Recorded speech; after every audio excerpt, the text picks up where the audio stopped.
The Blind Man, a short story by D.H. Lawrence. Isabel Pervin was listening for two sounds, for the sound of wheels on the drive outside and for the noise of her husband's footsteps in the hall. Her dearest and oldest friend, a man who seemed almost indispensable to her living, would drive up in the rainy dusk of the closing November day.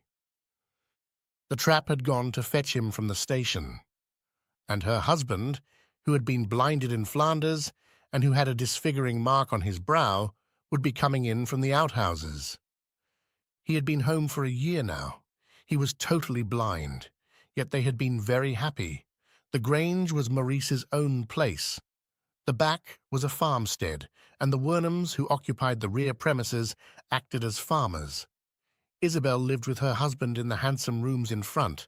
She and he had been almost entirely alone together since he was wounded. They talked and sang and read together in a wonderful and unspeakable intimacy. Then she reviewed books for a Scottish newspaper, carrying on her old interest, and he occupied himself a good deal with the farm. Sightless, he could still discuss everything with Wernham, and he could also do a good deal of work about the place.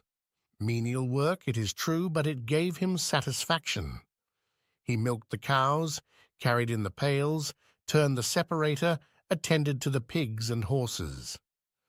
Life was still very full and strangely serene for the blind man, peaceful with the almost incomprehensible peace of immediate contact in darkness. With his wife, he had a whole world, rich and real and invisible. They were newly and remotely happy. He did not even regret the loss of his sight in these times of dark, palpable joy. A certain exultance swelled his soul, but as time wore on, sometimes the rich glamour would leave them. Sometimes, after months of this intensity, a sense of burden overcame Isabel, a weariness, a terrible ennui in that silent house approached between a colonnade of tall shafted pines. Then she felt she would go mad, for she could not bear it. And sometimes he had devastating fits of depression, which seemed to lay waste his whole being. It was worse than depression, a black misery when his own life was a torture to him, and when his presence was unbearable to his wife. The dread went down to the roots of her soul as these black days recurred. In a kind of panic, she tried to wrap herself up still further in her husband. She forced the old spontaneous cheerfulness and joy to continue. But the effort it cost her was almost too much. She knew she could not keep it up. She felt she would scream with the strain and would give anything, anything, to escape. She longed to possess her husband utterly. It gave her inordinate joy to have him entirely to herself. And yet, when again he was gone in a black and massive misery, she could not bear him, she could not bear herself. She wished she could be snatched away off the earth altogether, anything rather than live at this cost. Dazed, she schemed for a way out. She invited friends, she tried to give him some further connection with the outer world, but it was no good. After all their joy and suffering, after their dark, great year of blindness and solitude and unspeakable nearness, other people seemed to them both shallow, prattling, rather impertinent. Shallow prattle seemed presumptuous. He became impatient and irritated. She was wearied. And so they lapsed into their solitude again, for they preferred it. But now, in a few weeks' time, her second baby would be born. The first had died, an infant, when her husband first went out to France. She looked with joy and relief to the coming of the second. It would be her salvation. But also she felt some anxiety. She was 30 years old. Her husband was a year younger. They both wanted the child very much. Yet she could not help feeling afraid.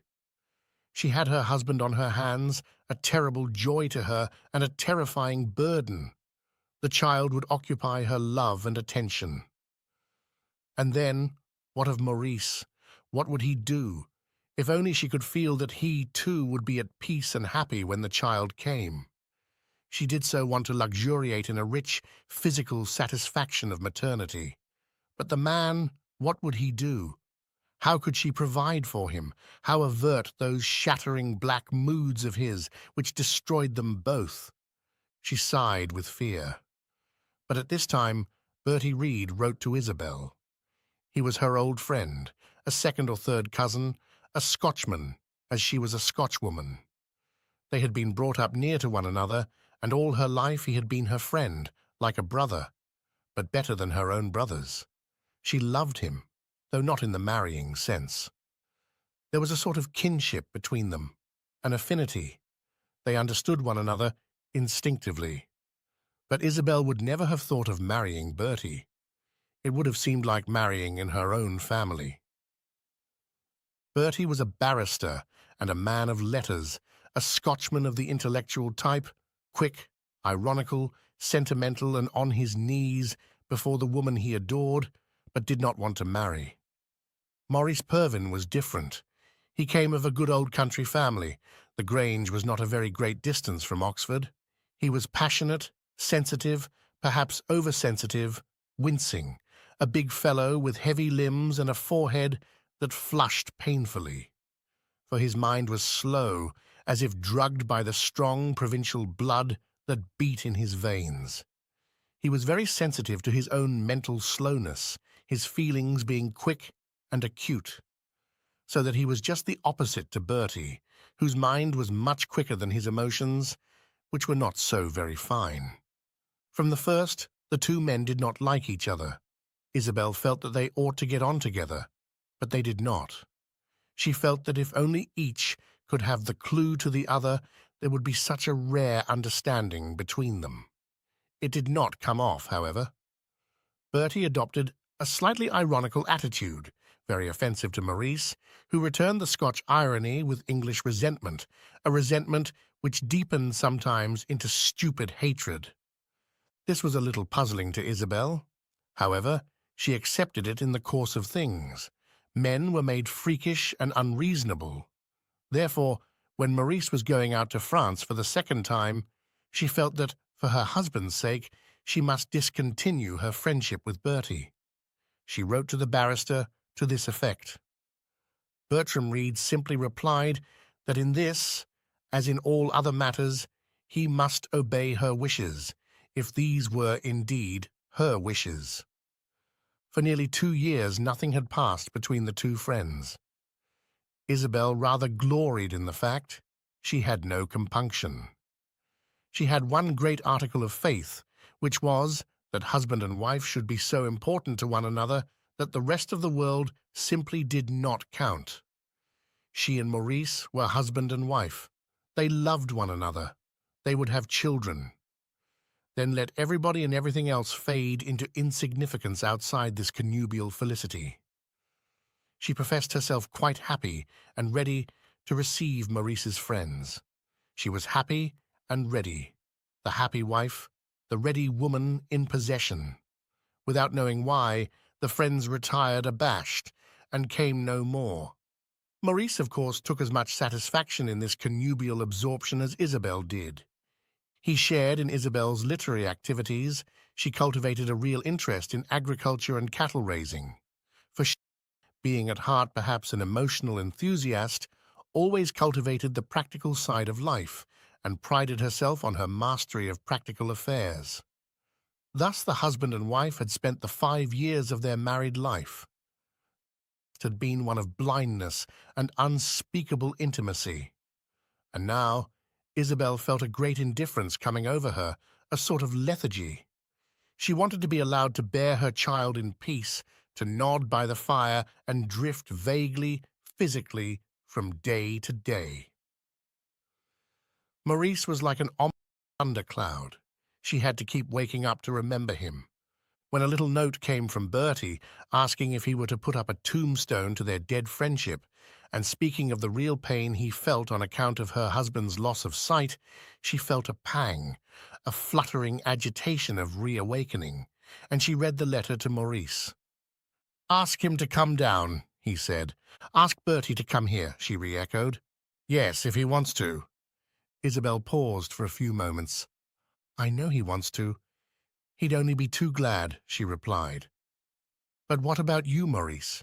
How would you like it? I should like it. Well, in that case, but I thought you didn't care for him. Oh, I don't know. I might think differently of him now, the blind man replied. It was rather abstruse to Isabel. Well, dear, she said, if you're quite sure, I'm sure enough. Let him come, said Maurice. So Bertie was coming this evening in the November rain and darkness. Isabel was agitated, racked with her old restlessness and indecision. She had always suffered from this pain of doubt, just an agonizing sense of uncertainty. It had begun to pass off in the lethargy of maternity. Now it returned, and she resented it. She struggled as usual to maintain her calm, composed, friendly bearing, a sort of mask she wore over all her body. A woman had lighted a tall lamp beside the table and spread the cloth. The long dining room was dim, with its elegant but rather severe pieces of old furniture. Only the round table glowed softly under the light. It had a rich, beautiful effect. The white cloth glistened and dropped its heavy pointed lace corners almost to the carpet. The china was old and handsome, creamy yellow, with a blotched pattern of harsh red and deep blue, the cups large and bell-shaped, the teapot gallant. Isabel looked at it with superficial appreciation. Her nerves were hurting her. She looked automatically again at the high, uncurtained windows. In the last dusk, she could just perceive outside a huge fir tree swaying its boughs. It was as if she thought it rather than saw it. The rain came flying on the window panes. Ah, why had she no peace? These two men, why did they tear at her? Why did they not come? Why was there this suspense? She sat in a lassitude that was really suspense and irritation. Maurice at least might come in. There was nothing to keep him out. She rose to her feet. Catching sight of her reflection in a mirror, she glanced at herself with a slight smile of recognition, as if she were an old friend to herself. Her face was oval and calm, her nose a little arched. Her neck made a beautiful line down to her shoulder. With hair knotted loosely behind, she had something of a warm, maternal look. Thinking this of herself, she arched her eyebrows and her rather heavy eyelids with a little flicker of a smile, and for a moment her grey eyes looked amused and wicked, a little sardonic, out of her transfigured Madonna face. Then, resuming her air of womanly patience, she was really, fatally self-determined. She went with a little jerk towards the door. Her eyes were slightly reddened. She passed down the wide hall and through a door at the end. Then she was in the farm premises. The scent of dairy and of farm kitchen and of farmyard and of leather almost overcame her, but particularly the scent of dairy. They had been scalding out the pans. The flagged passage in front of her was dark, puddled and wet. Light came out from the open kitchen door. She went forward and stood in the doorway. The farm people were at tea, seated at a little distance from her, round a long, narrow table, in the centre of which stood a white lamp. Ruddy faces, ruddy hands holding food, red mouths working, heads bent over the teacups, men, land girls, boys. It was tea time, feeding time. Some faces caught sight of her. Mrs. Wernham, going round behind the chairs with a large black teapot, halting slightly in her walk, was not aware of her for a moment. Then she turned suddenly. "Oh, is it, madam?" she exclaimed. "Come in, then. Come in. We're at tea." And she dragged forward a chair. "No, I won't come in," said Isabel. "I'm afraid I interrupt your meal." "No, no, not likely, madam, not likely. Hasn't Mr. Pervin come in, do you know?" "I'm sure I couldn't say." "Missed him, have you, madam?" "No, I only wanted him to come in," laughed Isabel, as if shyly. "Wanted him, did you? Get your boy. Get up now." Mrs. Wernham knocked one of the boys on the shoulder. He began to scrape to his feet, chewing largely. "I believe he's in top stable," said another face from the table. "Ah, no, don't get up. I'm going myself," said Isabel. "Don't you go out of a dirty night like this. Let the lad go. Get along with you, boy," said Mrs. Wernham. "No, no," said Isabel, with a decision that was always obeyed. "Go on with your tea, Tom. I'd like to go across to the stable, Mrs. Wernham." "Did ever you hear tell?" exclaimed the woman. "Isn't the trap late?" asked Isabel. "Why, no," said Mrs. Wernham, peering into the distance at the tall, dim clock. "No, madam, we can give it another quarter or 20 minutes yet good. Yes, every bit of a quarter." "Ah, it seems late when darkness falls so early," said Isabel. "It do, that it do. Bother the days that they draw in so," answered Mrs. Wernham. "Proper miserable." "They are," said Isabel, withdrawing. She pulled on her overshoes, wrapped a large tartan shawl around her, put on a man's felt hat, and ventured out along the causeways of the first yard. It was very dark. The wind was roaring in the great elms behind the outhouses. When she came to the second yard, the darkness seemed deeper. She was unsure of her footing. She wished she had brought a lantern. Rain blew against her. Half she liked it, half she felt unwilling to battle. She reached at last the just visible door of the stable. There was no sign of a light anywhere. Opening the upper half, she looked in, into a simple well of darkness. The smell of horses and ammonia and of warmth was startling to her in that full night. She listened with all her ears, but could hear nothing save the night and the stirring of a horse. "Maurice!" she called, softly and musically, though she was afraid. "Maurice, are you there?" Nothing came from the darkness. She knew the rain and wind blew in upon the horses, the hot animal life. Feeling it wrong, she entered the stable and drew the lower half of the door shut, holding the upper part close. She did not stir, because she was aware of the presence of the dark hindquarters of the horses, though she could not see them, and she was afraid. Something wild stirred in her heart. She listened intensely. Then she heard a small noise in the distance, far away it seemed, the chink of a pan, and a man's voice speaking a brief word. It would be Maurice, in the other part of the stable. She stood motionless, waiting for him to come through the partition door. The horses were so terrifyingly near to her in the invisible. The loud jarring of the inner door latch made her start. The door was opened.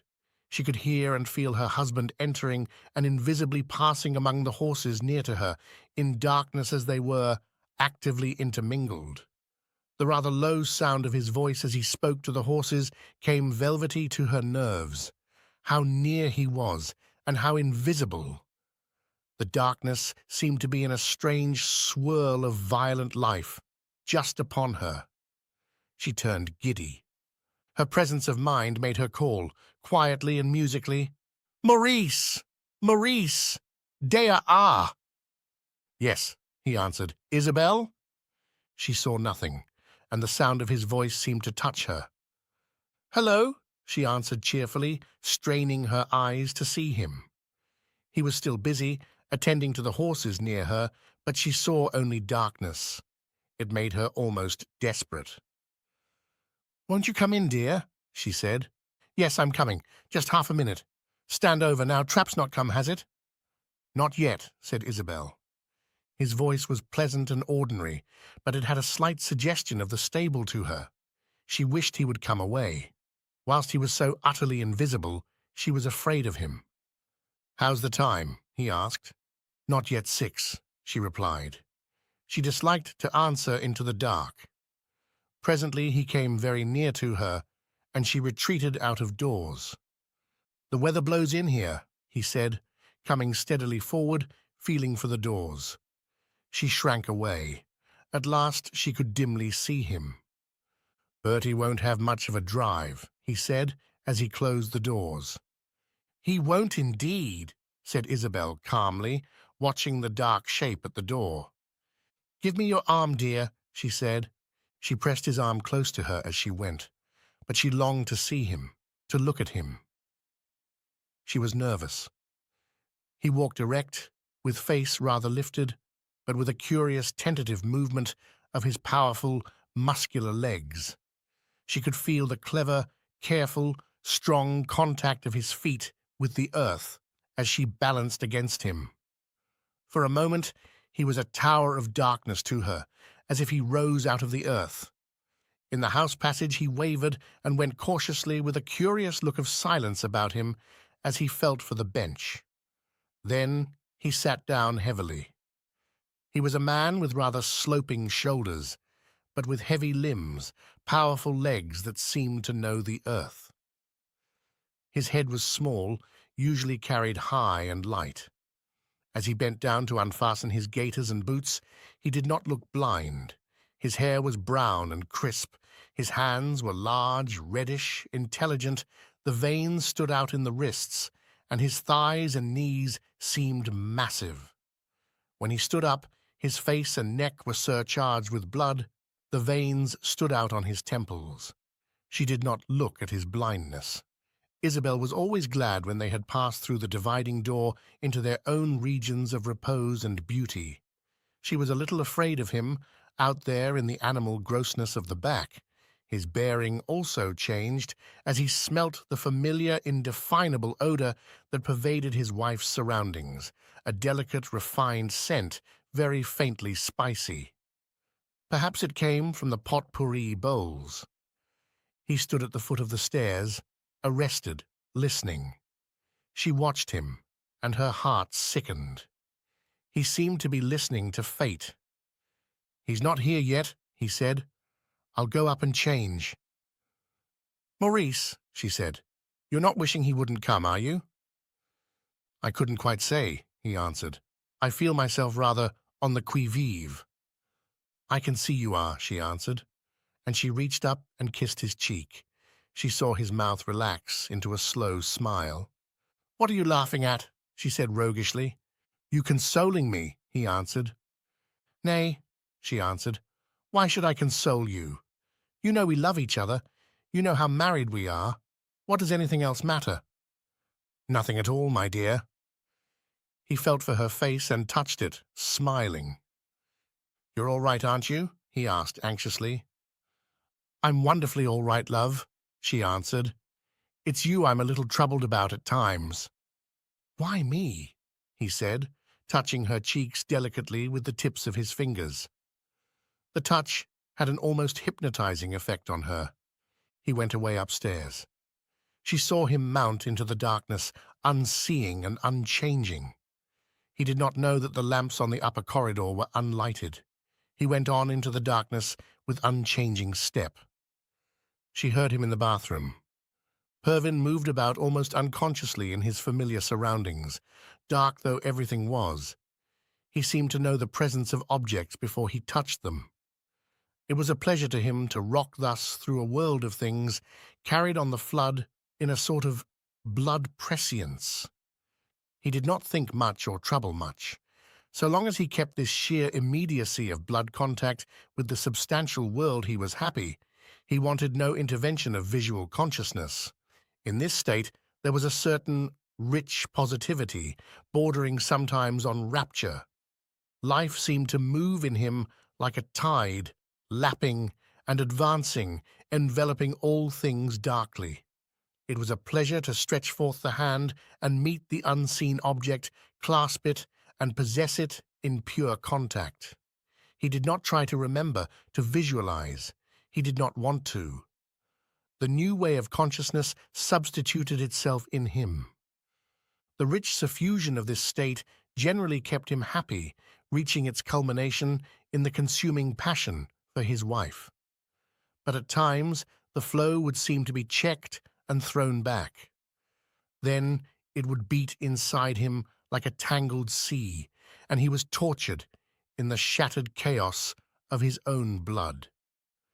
He grew to dread this arrest, this throwback, this chaos inside himself, when he seemed merely at the mercy of his own powerful and conflicting elements.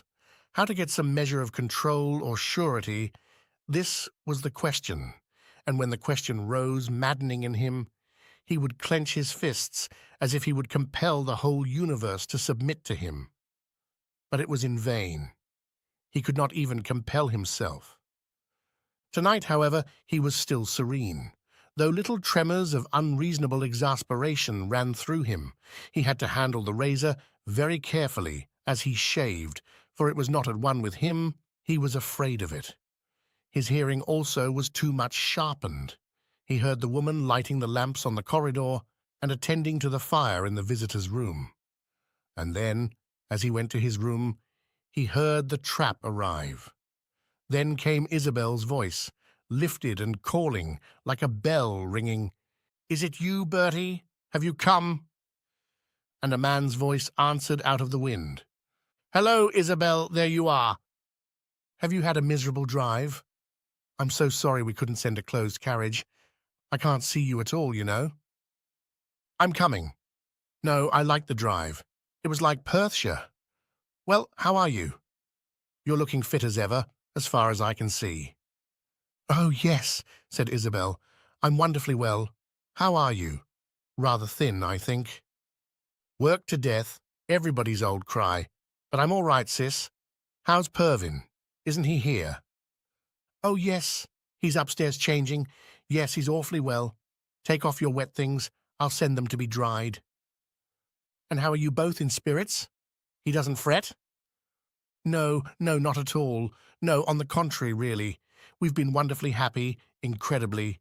It's more than I can understand. So wonderful, the nearness and the peace."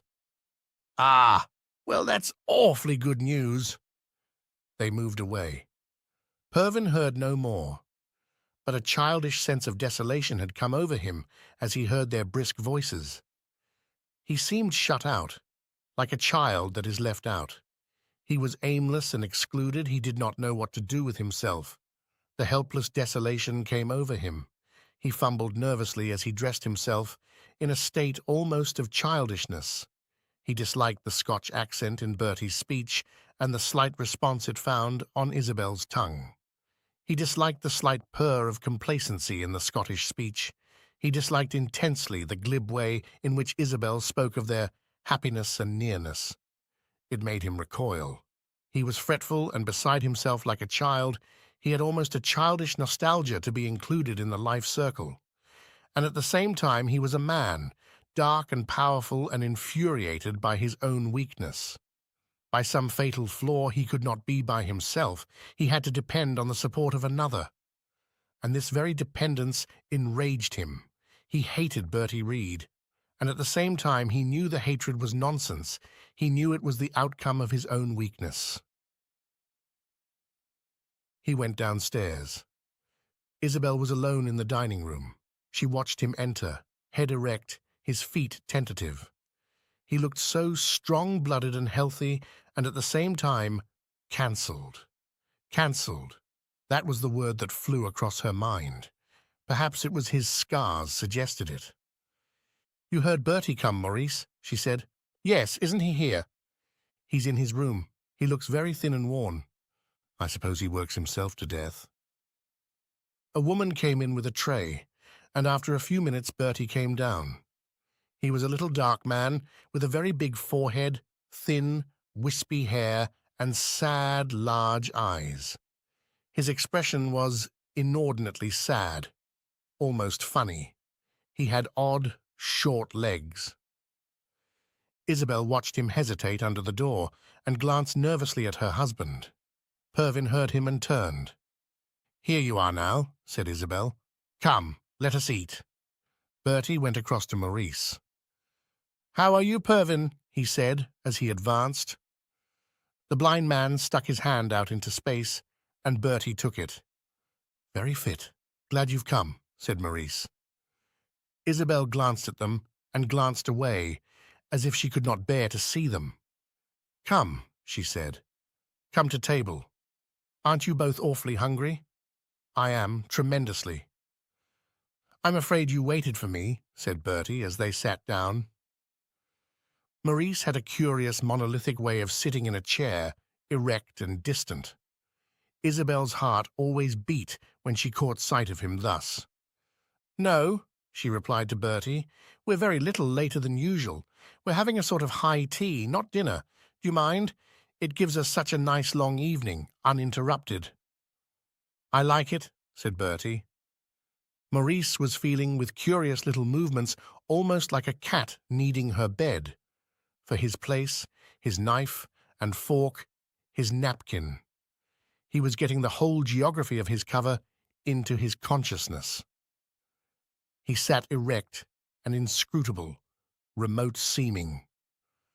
Bertie watched the static figure of the blind man, the delicate tactile discernment of the large, ruddy hands, and the curious, mindless silence of the brow above the scar.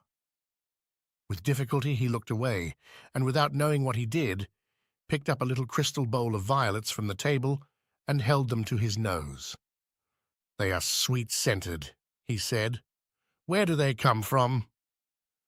"From the garden, under the windows," said Isabel. "So late in the year, and so fragrant. Do you remember the violets under Aunt Belle's south wall?"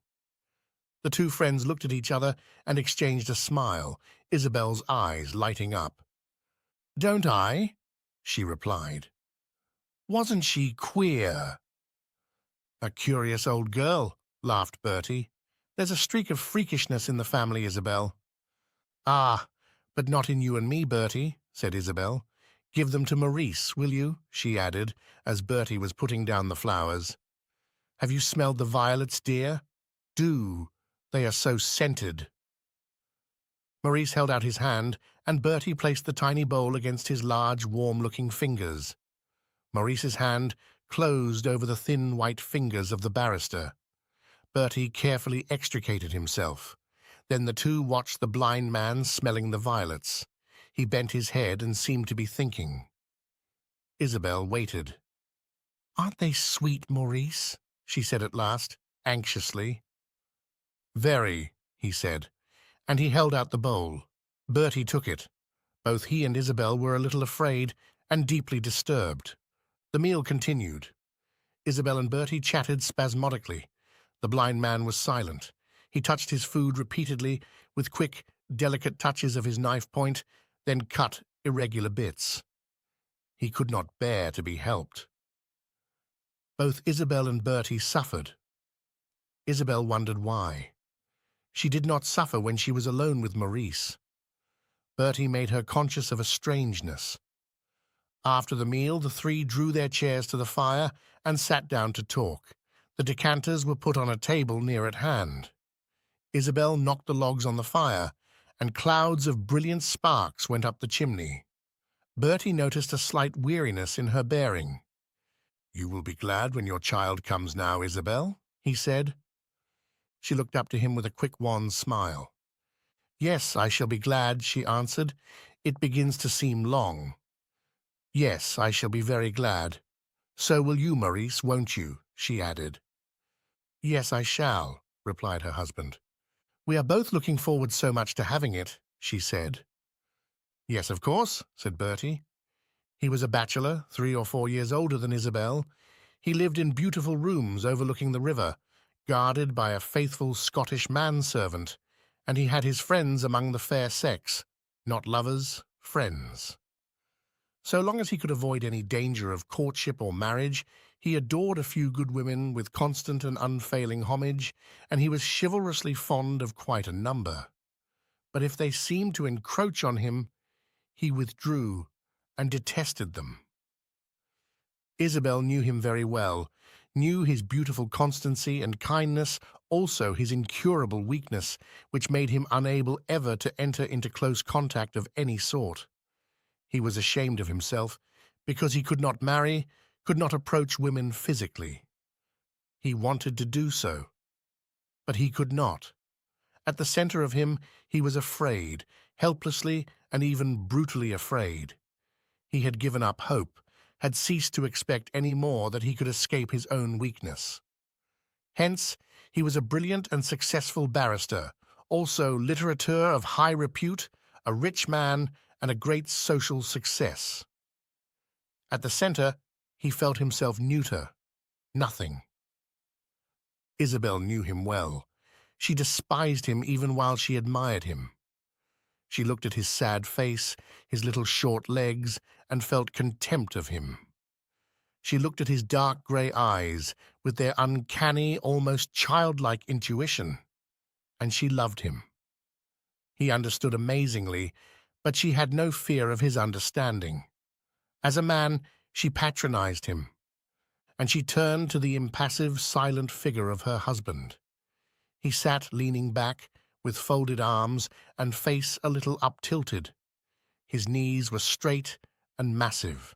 She sighed, picked up the poker, and again began to prod the fire, to rouse the clouds of soft, brilliant sparks. "Isabel tells me," Bertie began suddenly, "that you have not suffered unbearably from the loss of sight." Maurice straightened himself to attend, but kept his arms folded.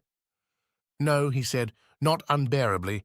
Now and again one struggles against it, you know, but there are compensations." "They say it is much worse to be stone-deaf," said Isabel. "I believe it is," said Bertie. "Are there compensations?" he added to Maurice. "Yes, you cease to bother about a great many things." Again, Maurice stretched his figure, stretched the strong muscles of his back, and leaned backwards with uplifted face. "And that is a relief," said Bertie. "But what is there in place of the bothering? What replaces the activity?" There was a pause. At length the blind man replied, as out of a negligent, unattentive thinking. "Oh, I don't know. There's a good deal when you're not active." "Is there?" said Bertie. "What exactly? It always seems to me that when there is no thought and no action, there is nothing." Again Maurice was slow in replying. "There is something," he replied. "I couldn't tell you what it is." And the talk lapsed once more, Isabel and Bertie chatting gossip and reminiscence, the blind man silent. At length Maurice rose restlessly, a big, obtrusive figure. He felt tight and hampered. He wanted to go away. "Do you mind," he said, "if I go and speak to Wernham?" "No. Go along, dear," said Isabel, and he went out. A silence came over the two friends. At length Bertie said, "Nevertheless, it is a great deprivation, Sissy." "It is, Bertie. I know it is." "Something lacking all the time," said Bertie. "Yes, I know. And yet, Maurice is right. There is something else, something there which you never knew was there and which you can't express." "What is there?" asked Bertie. "I don't know. It's awfully hard to define it, but something strong and immediate. There's something strange in Maurice's presence, indefinable, but I couldn't do without it. I agree that it seems to put one's mind to sleep, but when we're alone I miss nothing. It seems awfully rich, almost splendid, you know." "I'm afraid I don't follow," said Bertie. They talked desultorily. The wind blew loudly outside. Rain chattered on the window panes, making a sharp drum sound because of the closed, mellow golden shutters inside. The logs burned slowly, with hot, almost invisible small flames. Bertie seemed uneasy. There were dark circles round his eyes. Isabel, rich with her approaching maternity, leaned looking into the fire. Her hair curled in odd, loose strands, very pleasing to the man. But she had a curious feeling of old woe in her heart, old, timeless night woe. "I suppose we're all deficient somewhere," said Bertie. "I suppose so," said Isabel wearily. "Damned, sooner or later." "I don't know," she said, rousing herself. "I feel quite all right, you know. The child coming seems to make me indifferent to everything, just placid. I can't feel that there's anything to trouble about, you know." "A good thing, I should say," he replied slowly. "Well, there it is. I suppose it's just nature. If only I felt I needn't trouble about Maurice, I should be perfectly content." "But you feel you must trouble about him?" "Well, I don't know." She even resented this much effort. The evening passed slowly. Isabel looked at the clock. "I say," she said, "it's nearly 10 o'clock. Where can Maurice be? I'm sure they're all in bed at the back. Excuse me a moment." She went out, returning almost immediately. "It's all shut up and in darkness," she said.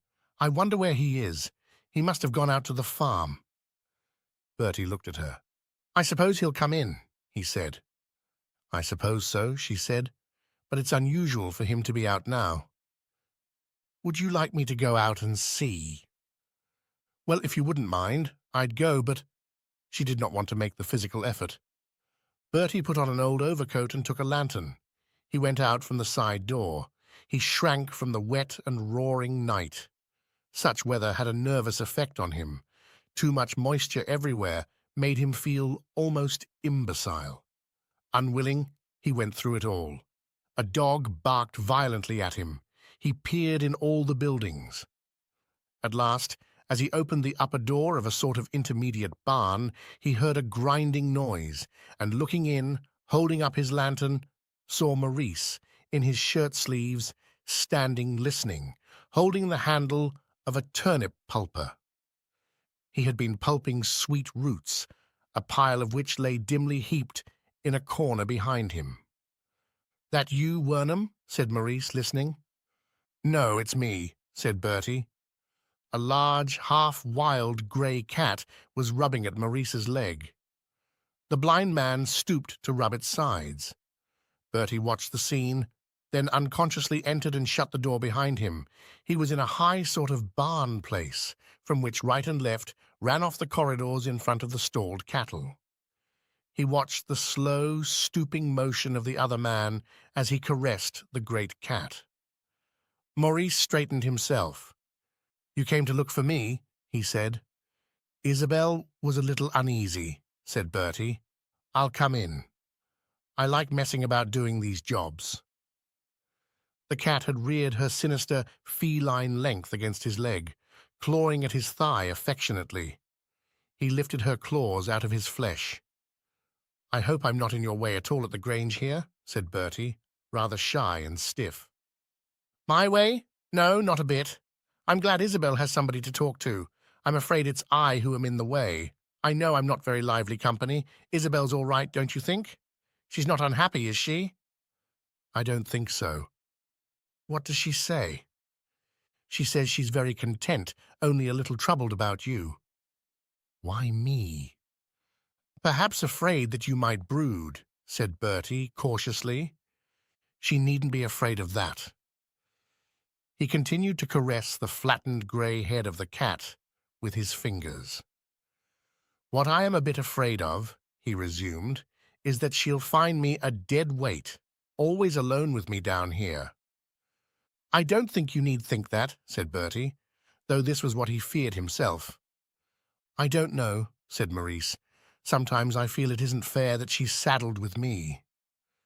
Then he dropped his voice curiously. "I say," he asked, secretly struggling, "is my face much disfigured? Do you mind telling me?" "There is the scar," said Bertie, wondering. "Yes, it is a disfigurement, but more pitiable than shocking." "A pretty bad scar, though," said Maurice. "Oh, yes." There was a pause. "Sometimes I feel I am horrible," said Maurice in a low voice, talking as if to himself, and Bertie actually felt a quiver of horror. "That's nonsense," he said. Maurice again straightened himself, leaving the cat. "There's no telling," he said. Then again, in an odd tone, he added, "I don't really know you, do I?" "Probably not," said Bertie. "Do you mind if I touch you?" The lawyer shrank away instinctively, and yet out of very philanthropy he said in a small voice, "Not at all." But he suffered as the blind man stretched out a strong, naked hand to him. Maurice accidentally knocked off Bertie's hat. "I thought you were taller," he said, starting. Then he laid his hand on Bertie Reed's head, closing the dome of the skull in a soft, firm grasp, gathering it, as it were. Then, shifting his grasp and softly closing again, with a fine, close pressure till he had covered the skull and the face of the smaller man, tracing the brows and touching the full closed eyes, touching the small nose and the nostrils, the rough, short moustache, the mouth, the rather strong chin. The hand of the blind man grasped the shoulder, the arm, the hand of the other man. He seemed to take him in the soft, travelling grasp. "You seem young," he said quietly at last. The lawyer stood almost annihilated, unable to answer. "Your head seems tender, as if you were young," Maurice repeated. "So do your hands. Touch my eyes, will you? Touch my scar." Now Bertie quivered with revulsion. Yet he was under the power of the blind man, as if hypnotized. He lifted his hand and laid the fingers on the scar, on the scarred eyes. Maurice suddenly covered them with his own hand, pressed the fingers of the other man upon his disfigured eye sockets, trembling in every fibre and rocking slightly, slowly, from side to side. He remained thus for a minute or more, whilst Bertie stood as if in a swoon, unconscious, imprisoned. Then suddenly Maurice removed the hand of the other man from his brow and stood holding it in his own. "Oh, my God," he said, "we shall know each other now, shan't we? We shall know each other now." Bertie could not answer. He gazed mute and terror-struck, overcome by his own weakness. He knew he could not answer. He had an unreasonable fear lest the other man should suddenly destroy him, whereas Maurice was actually filled with hot, poignant love, the passion of friendship. Perhaps it was this very passion of friendship which Bertie shrank from most. "We're all right together now, aren't we?" said Maurice. "It's all right now, as long as we live, so far as we're concerned." "Yes," said Bertie, trying by any means to escape. Maurice stood with head lifted as if listening. The new, delicate fulfillment of mortal friendship had come as a revelation and surprise to him, something exquisite and unhoped for. He seemed to be listening to hear if it were real. Then he turned for his coat. "Come," he said, "we'll go to Isabel." Bertie took the lantern and opened the door. The cat disappeared. The two men went in silence along the causeways. Isabel, as they came, thought their footsteps sounded strange. She looked up pathetically and anxiously for their entrance. There seemed a curious elation about Maurice. Bertie was haggard with sunken eyes. "What is it?" she asked. "We've become friends," said Maurice, standing with his feet apart like a strange colossus. "Friends?" re-echoed Isabel, and she looked again at Bertie.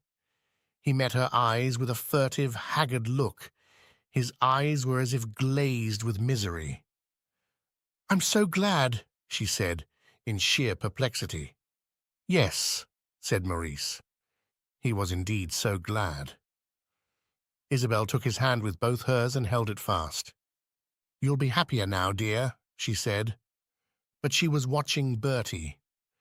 She knew that he had one desire, to escape from this intimacy, this friendship, which had been thrust upon him.